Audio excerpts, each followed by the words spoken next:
Yeah, it actually does seem like we're experiencing a war against the middle class in general and white people in particular. I'm shocked that to come to that conclusion. I mean, actually quite shocked that I can say that and it seems reasonable, but I think it's happening. I mean, your enemy, I've always felt, of course, that the US government is your clear and present danger, your main enemy. It's not the Iranian government. Uh, they're not in a position to do anything to us. They may not like us, and they have plenty of reasons not to like us, but they're not a danger. What's a danger to us is our own damned government, which over the last 12 years or so, uh, or more, actually has been filled with Jacobins that hate the middle class. And basically, even if they're white people, they hate white people. I mean, it's just there's reasons for this, but yeah, something wicked this way comes very quickly. All right. Good morning, Doug. Well, it's morning for me. It's 4:40 a.m. here, and I guess it's what time is it It's where you are? Yeah, it's 3:40 on Friday the 4th for me here in Phuket. And I've been to Phuket several times before, an island off the coast of Thailand, but we'll get back to that in a moment, perhaps. Yeah. We should talk Okay. about what's happening on today in Yeah, world history. we always like to do what happened this day in history, and I'm just seeing what notable things there are. And there are a couple of interesting things. And today in 1957, Soviet Union launched Sputnik 1, the world's first artificial satellite. Well, I remember it started the space race, and I think most of us Americans, and of course I was just a little kid back then, were quite amazed that those primitive, risky peasants stomping around in the mud with their great stomping boots were capable of putting something into orbit that the Americans had not up until that time. So the space race started and all the rest of that nonsense. Anyway, this day in history, and we've gone a long way since then because the next step is to Mars. Hopefully not with NASA, but with Elon Musk, I'd say. But that's no different subject. What else happened today? Well, we also had today in 1927, they started sculpting Mount Rushmore. Yeah, it's a marvelous thing. I've seen it and it's impressive. Uh, they have Washington and Jefferson, but then they put on Abraham Lincoln, who fought an entirely unnecessary war between the states, resulting in 700,000 deaths and basically tearing up and destroying. The times are really going back during those times of the Bacons Rebellion. Now, today, middle class white people and most of black people, we are grappling with kind of same challenges. And somebody could say that, white people, you guys, you add your privileges, which is true. But the elites tried to change things. Now, majority of people are now getting to see the truth that even white middle class people are suffering. Few rich white people are enjoying out of the sweat, out of the pain of middle class white people and black people. Right now, this is something which has been happening to black people for the longest time, but now things are going back to the Bacons Rebellion, where we had the elites who tried to, to divide black people from white people. And these people initially stayed together. And now they saw to it that if a black person and a white person comes together, now this is the mind of the elite, could come together, there's something great that they could do. And there's something great will bring the elites down. Today, it's going back to the days when black people and white people were looking forward to working with each other.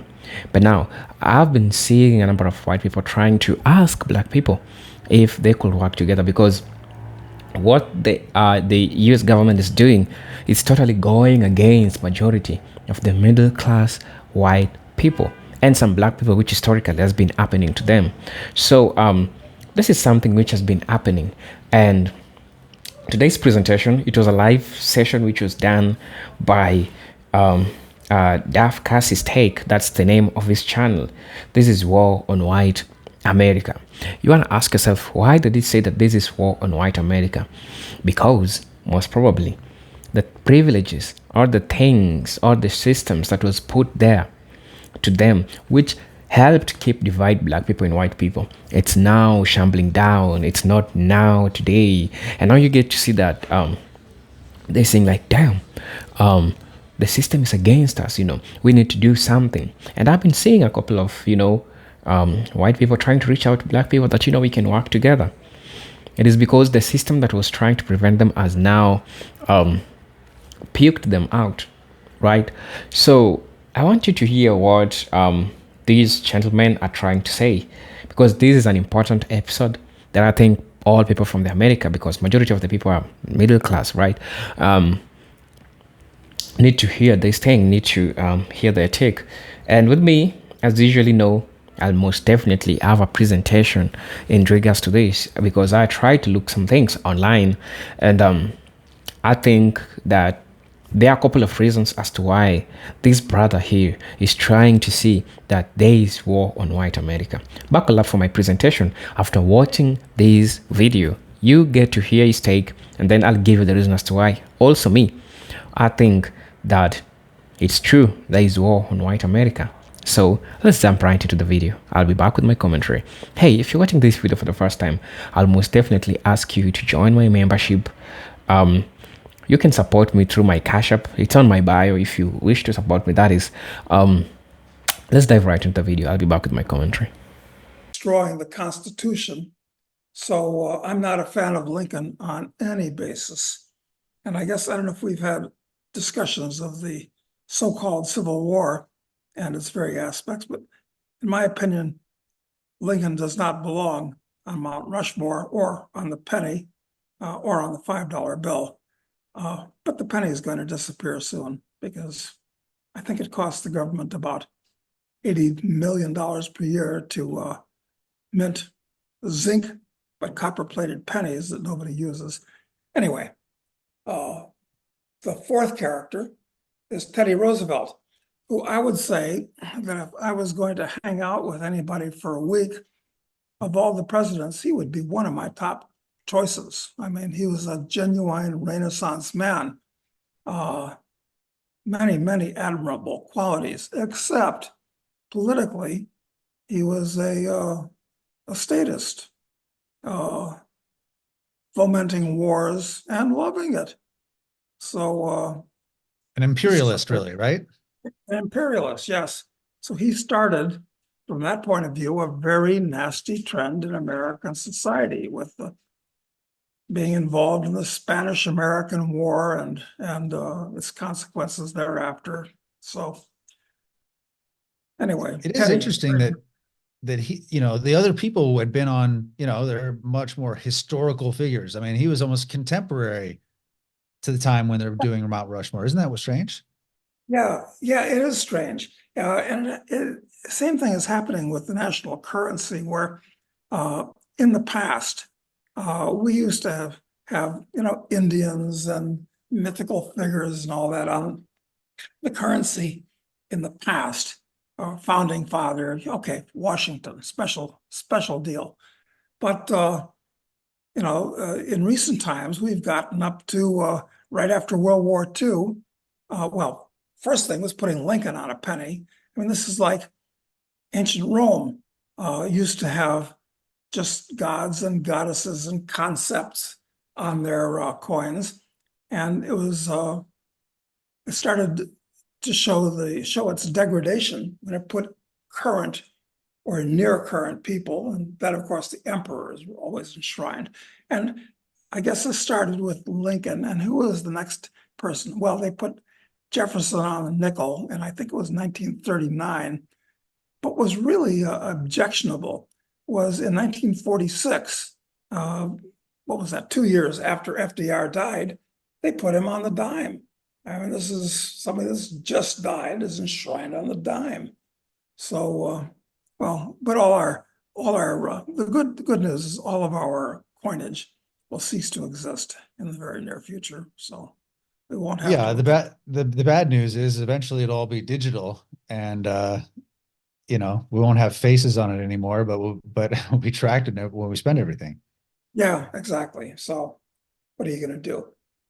All right. So what else happened? Mount The Rushmore. the other interesting thing is that in 1883, the Orient Express made its first journey from Paris to Istanbul. Yeah. Well, I'm all for the railroads and being able to go from one place to another over long distances. I rode the Orient Express both ways. Not quite from Paris. I rode it from Bern, Switzerland to Istanbul as a hippie. And we were in third class coming and going. Maybe we were in second class going to Istanbul, but we were definitely in third class coming back with unclean toilets and gypsies in the aisles with their sheep. But listen, nothing against the gypsies because they shared their food with us because our financial planning is basically hippie college kids was we'd pissed away all our money in Istanbul and we just had enough for the train tickets. We were prudent enough to figure that out anyway. So on the way back, we were bumming food from gypsies who very kindly gave us something to eat and cigarettes, which were only 10 cents a pack back in those days. Local cigarettes, which were actually quite good. So they didn't gyp you. no, they didn't. They realized that we were too poor and bedraggled to be worth trying to gyp. Anyway, they're no longer gypsies. They're Roma, if you please. Right. That's right. Well, they still can gyp you, I hear. Yeah, that's right. And if you go to Romania, especially, they're such a damn nuisance because they sick their kids on you. The kids attach themselves to your legs like limpets, and they won't go away until you give money to them. They've got to let go of your leg to take the money, or until you drag them into a shop, and the shop owner will kick them off your legs. They hold you hostage, essentially. Oh, they do. Gypsies are not popular in any place in Europe, but certainly where there are large numbers of them. And they say that after the Jews, gypsies were Hitler's prime prey, but there are so many of them, and they were so obvious. I thought he killed them all, but I guess not. Anyway, who knows? This is one of these questions that it's impossible to answer, if only because it's totally politically incorrect to actually look into what the facts may or may not be. Exactly. Yeah, totally incorrect. Just real quick on you talk about the railroad. I don't know if you see there's like we have in the crisis investing portfolio, we have an investment in a copper company, small copper company in Zambia. And there's this railroad that they utilize still, and the Chinese are spending huge amounts of money to improve this railroad. This is on the east side of Africa, and then at the same time on the west side of Africa, the U.S. is now getting into this huge amounts of money in order to build a competing railroad that basically it doesn't go quite over to Zambia, but it goes to Congo, and it's funny to see these railroads becoming a huge important thing again when they've been basically discounted for so long. Have you seen that? Yeah, because actually, I'm here in Phuket with Michael Yan, the war correspondent and combat photographer who's makes it his business to monitor all that kind of stuff. And I'll talk to Michael about it. He's quite interested and he's concerned about the Chinese expanding over the world. So, well, I'm kind of happy as a speculator in that stock we recommended because it's up from 22 cents to 38 cents. So Yep. it's treated us really well over the last, what, 5 months, I guess it has. And that's Yeah. not even warrant, which is a big extra freebie. So I'm all for building railroads in and around Zambia and the Congo, because it'll make it easier to develop copper mines. And Do you know that's what? One thing I was when I was looking into this, what I learned is that railroad that they're still utilizing, that the Chinese have invested huge amounts of new money in, was originally built by Mao. It's not right. So the Belt and Yes, Road thing started long before uh Xi. Mao did it. Mao did it. You know, in my gym in Virginia, I have a collection of and when I get back to Virginia, assuming I'm ever able to go back to Virginia, I have a pretty good collection of Mao era posters showing the workers and the peasants around the world. And of them, they're all on the wall, so they're easy to see. I have 3 or 4 of them show the Chinese in Africa during the days of Mao, with the Africans all having their little red book and all this type of thing. So yes, I think you're quite correct. Yeah, it's apparently it was 5,600 kilometers that they did, and they did it in it's called the Hazara Railway. Yeah. Hmm. I was shocked by that. I was like, whoa, so we gotta, in a way, we have to, thank Mao for that investment. Because if they didn't have any infrastructure there to get this stuff out, it would probably be bad. That's right. There's so much history behind the scenes that we're just unaware of. Uh, anyway, Yeah. that's interesting. Well, tell us what your experience has been in Asia so far. I know you were in Malaysia, you were in Kuala Lumpur for a while. Now you're in Thailand. What are your Well, impressions? I haven't been to Asia since before COVID, uh, before the COVID hysteria. And so I spent 10 days in Kuala Lumpur. And so far I've been in Thailand. I guess I've been here a week so far. I'm staying another 10 days. And I'll stay here in Phuket. Uh, so just to bring people up to date, because I don't think that Americans go to Malaysia at all. The other Farangs, uh, which is the word for foreigners in this part of the world generally, were all Europeans. Really no other Americans in Malaysia and KL at all. Hmm. And as far as KL is concerned, when I first went there in 1980, it was a totally different place. It has been terraformed since then. It is an extremely modern building with dozens, well, certainly a dozen really tall skyscrapers, including several of the tallest in the world, like the Petronas Towers and others that they're building now that are even taller.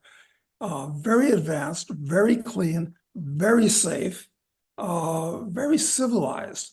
And what's interesting to me, very comparable to Singapore, actually, KL, but much lower cost than Singapore. You can get everything you want or need.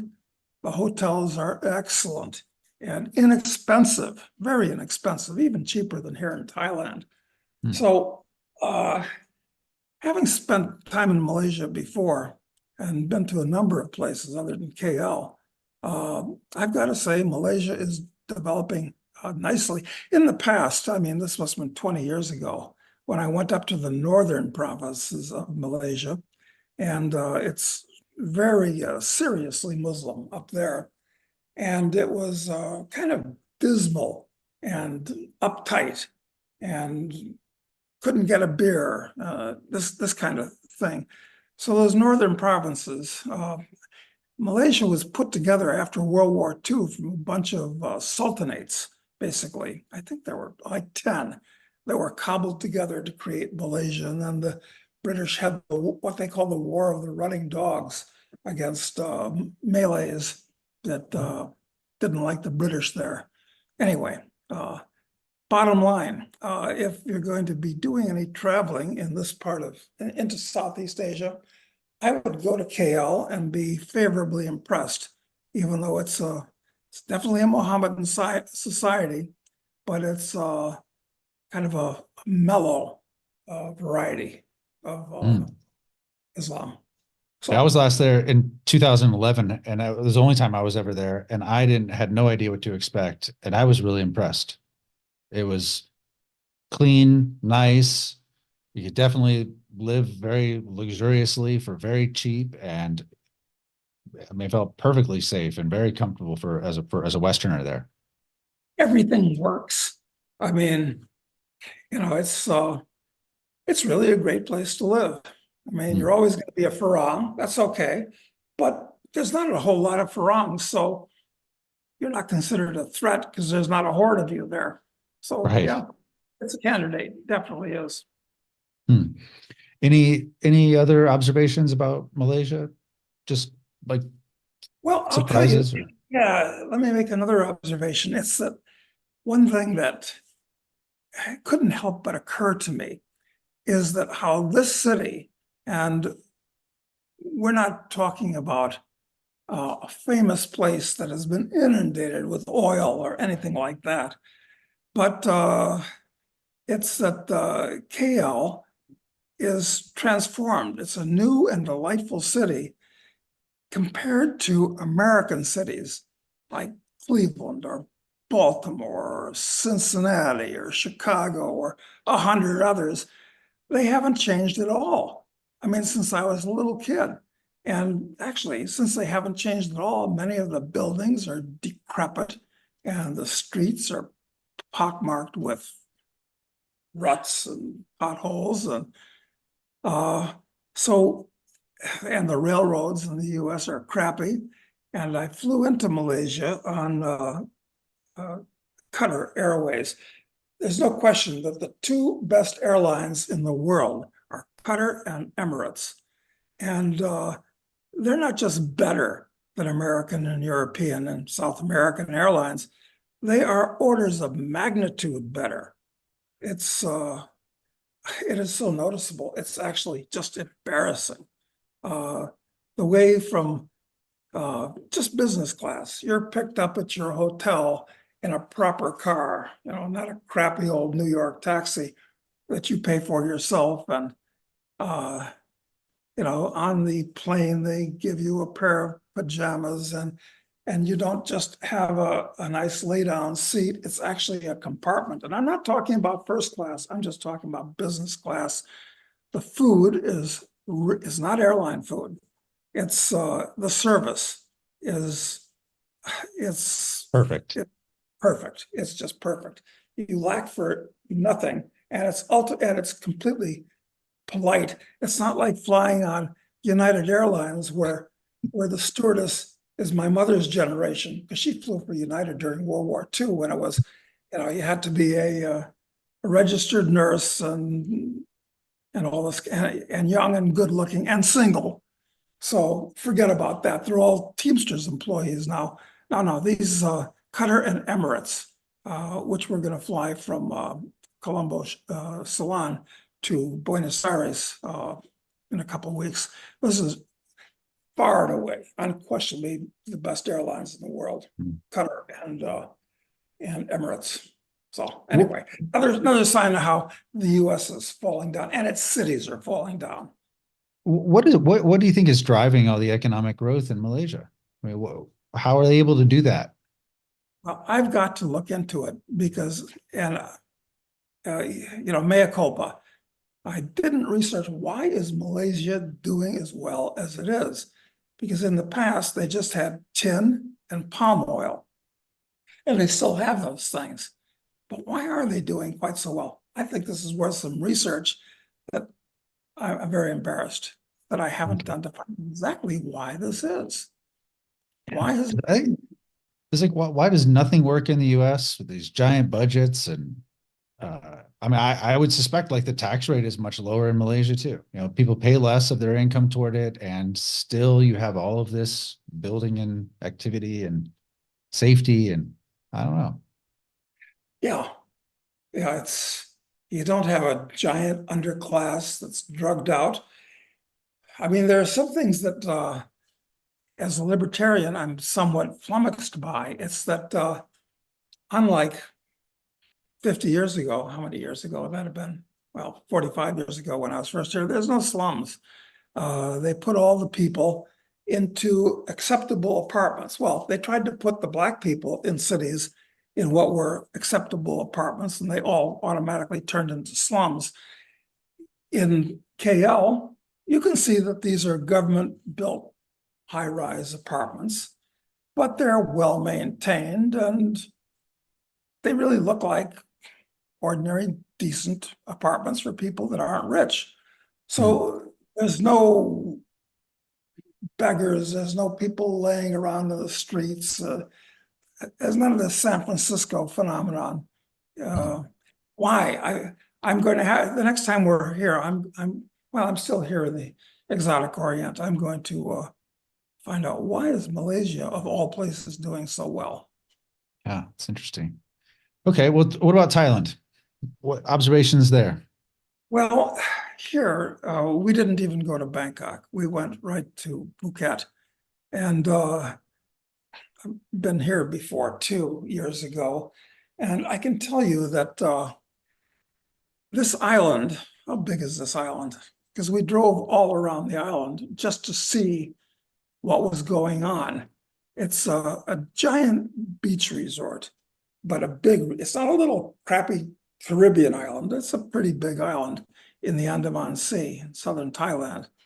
And it is full of ultra high class resorts. I mean, we're staying at a pretty good one right now, like where I am. I don't know if you can see it. I've got a backyard and a swimming pool, not a big one, but an adequate one, and all this type of thing. It's a very nice resort with a first class gym and all the rest of it.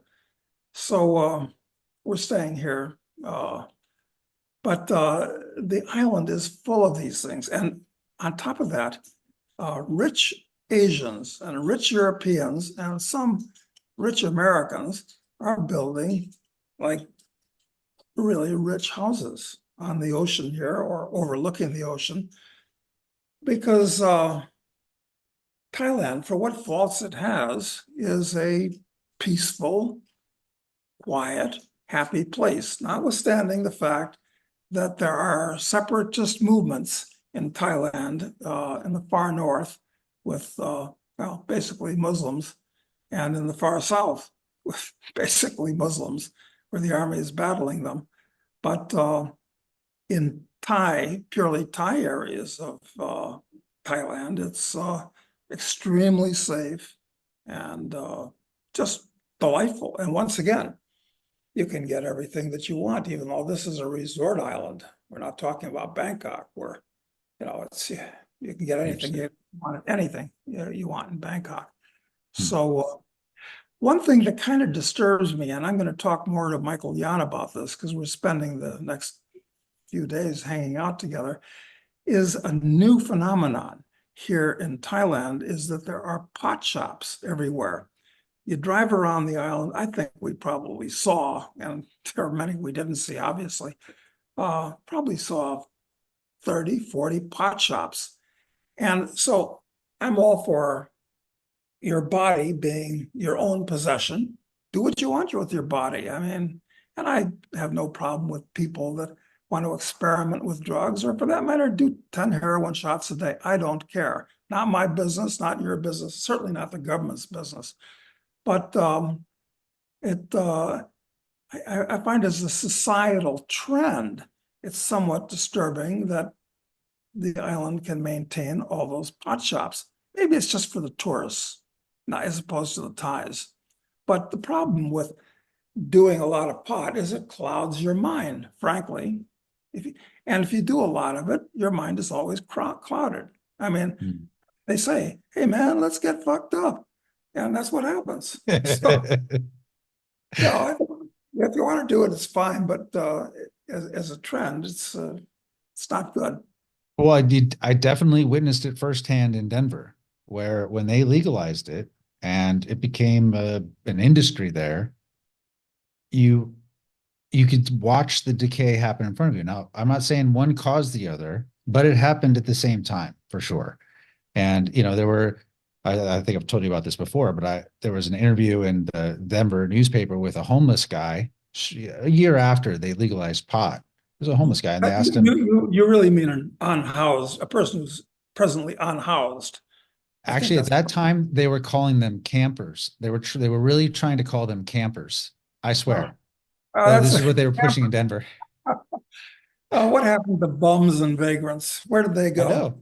It's too degrading apparently. But anyway, this camper was formerly unhoused in Dallas. But when he learned of that there was pot available, he managed to get himself to be a camper in Denver. And so this homeless person relocated just for that alone. And so that homelessness definitely started to go up a lot at that point. And the quality of everything in the city, I think, started to degrade. And I'm not saying it's because of the pot, but that cultural trend, it was whatever that trend was, it went along with it. That reminds me, when I was in KL, I happened to talk to a couple of Venezuelans, very well educated and young, who'd left Caracas and had been back several times in recent years. And they were told me that the real estate market has bottomed in Venezuela. That houses were down about 90% a year ago or so. But now, in the last year or so, they've tripled in price. So you're still getting, so you're still getting like 30 cents on the dollar, but it's not 90 cents, not 10 cents on the dollar anymore. And I said, well, why do you think that is? And two reasons came to the fore. One, all the criminals, they said Caracas has turned from a very dangerous city into a very safe city. So you don't have to worry about being kidnapped or mugged anymore. Why? Well, the government hasn't done anything. All the criminals, they're not stupid. They're all in the US because the pickings are so much fatter, and the police will leave you alone. They won't beat you up if the way all cops will. So all the cops have come to all the criminals have come to the US, number one. And number two. Hello, welcome back to the channel. Now, there could be a couple of reasons as to why people are getting to see that there is war on white America, right? Why is it like white America and not America? I'll explain. It is because, and I think I talked about it on the introduction of the video. Initially, the system was preventing most of white people, and now they add that shield that protected them from things that also black people, the challenges that black people are going through.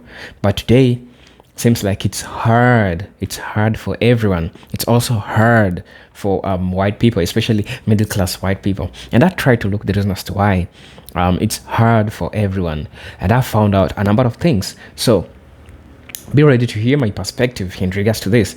Now, the first thing that I came to notice is economic shifts. Yes, there has been a big economic shift, especially amongst things that are happening in the United States. The dollar is losing its value, and so many changes are also happening here. Now, the industrialization and job losses. You've tried to hear most of white people trying to cry out they're leaving their job, people don't have job, people are not employed, the employed people just want to leave their job. Why? Because we have economic shifts. Now, one of the primary sources of discontent among white Americans, particularly in rural and industrial areas, is the drastic shift in the US economy. From the mid-20th century to early 2000s, white working and middle-class Americans largely benefited from manufacturing-driven economy. However, as globalization, automation, and the outsourcing of jobs increased, many traditional industries collapsed, leading to widespread unemployment and economic instability in predominantly white community. Now, you might wanna get to know the historical context of this. The post-World War II boom, that's between 1945 and 1973. America experienced an economic boom, with manufacturing and industrial jobs providing a reliable path to middle-class status. These jobs were concentrated in places like the Rust Belt, the Midwest, and Northeast, home to the large population of working-class whites. Also, I'm also going to be talking about globalization and outsourcing. From the 1980s onward, globalization and trade agreements like the NAFTA, that's the North America Free Trade Agreement, allowed companies to shift manufacturing jobs overseas with labor costs were cheaper. China's entry into the World Organization in the year 2001 accelerated this trend. Between the year 2000 and 2020, over 5 million manufacturing jobs were lost in the US. Many of these jobs were held by white America, creating a deep sense of economic insecurity. Also, when you talk about automation, advances in technology have contributed to the decline of traditional blue-collar jobs. Machines and robots have reached human workers in like automotives, manufacturing, and mining, further reducing job opportunities, right? Now, the second thing that I want to talk about is cultural displacement. The perception of white replacement. A growing cultural narrative that contributes to white discontent is the belief that the Great Replacement theory, a conspiracy theory that claims that white Americans are being systematically replaced by non-white population through immigration policies and demographic changes. While fringe at its origin, the idea has gained prominence in mainstream right-wing and nationalist movement, which see increased diversify of America as a threat to traditional cultural identity of white America. Right? And this can be seen through the changing demographics. For example, decline of white majority. For the first time in the US history, the white population has declined in absolute numbers. According to the 2020 US Census, the number of non-Hispanic white people dropped from 63.7 of the population in the year 2010 to 57.8 in the year 2020. This decline is largely attributed to the lower birth rates among white Americans and increasing immigration from Latin America, Asia, and Africa. Now, immigration and minority growth. Between the year 2000 and the year 2020, the non-white population grew significantly. The Hispanic population grew by 23%, and the Asian population grew by 35%, contributing to the demographic shifts that some white Americans perceive as loss of cultural dominance, right? Now, the third one that I'm going to be talking about is economic inequality, stagnation, and shrinking middle class. Beyond job losses, economic inequality has increased disproportionately, affecting working, middle class, white Americans. While the top 1% have seen their wealth grow exponentially, the rest of the population, white and non-white alike, has experienced wage stagnation, rising costs of living, and decreasing access to affordable housing and healthcare. Because this is something which is really, really happening. You've been seeing cases of house crisis, people crying about houses, people being evacuated, These are things which have been happening. Now, I'm going to be talking about health crisis, the opioid epidemic and neglect of rural communities. The opioid epidemic and neglect of rural communities. One of the most devastating social issues affecting white communities, particularly in rural areas, is opioid epidemic. White Americans in rural areas have been hit hardest by crisis, and many feel like the government and pharmaceutical companies have failed to adequately address the problem, further reinforcing a sense of abandonment. Now, what is opioid epidemic? Rural devastation. According to the CDC, between 1999 and the year 2020, over 500,000 Americans died from opioid overdose. The epidemic began in rural and suburban white communities where prescription of opioid like oxycontin were widely distributed. As addiction rates soared, many turned to heroin and fentanyl, leading to public health disaster. The fifth one is political alienation, rural-urban divide. Now, there is growing political divide between urban and rural areas in the US, and many white Americans in rural areas feel increasingly alienated from the federal government they believed catered to urban conservative, while urban areas are dominated by liberal multicultural coalitions. Right? Now, this is something which has been happening for the longest time. There are a lot of problems regarding the political alienation. People talk about Trump and populism.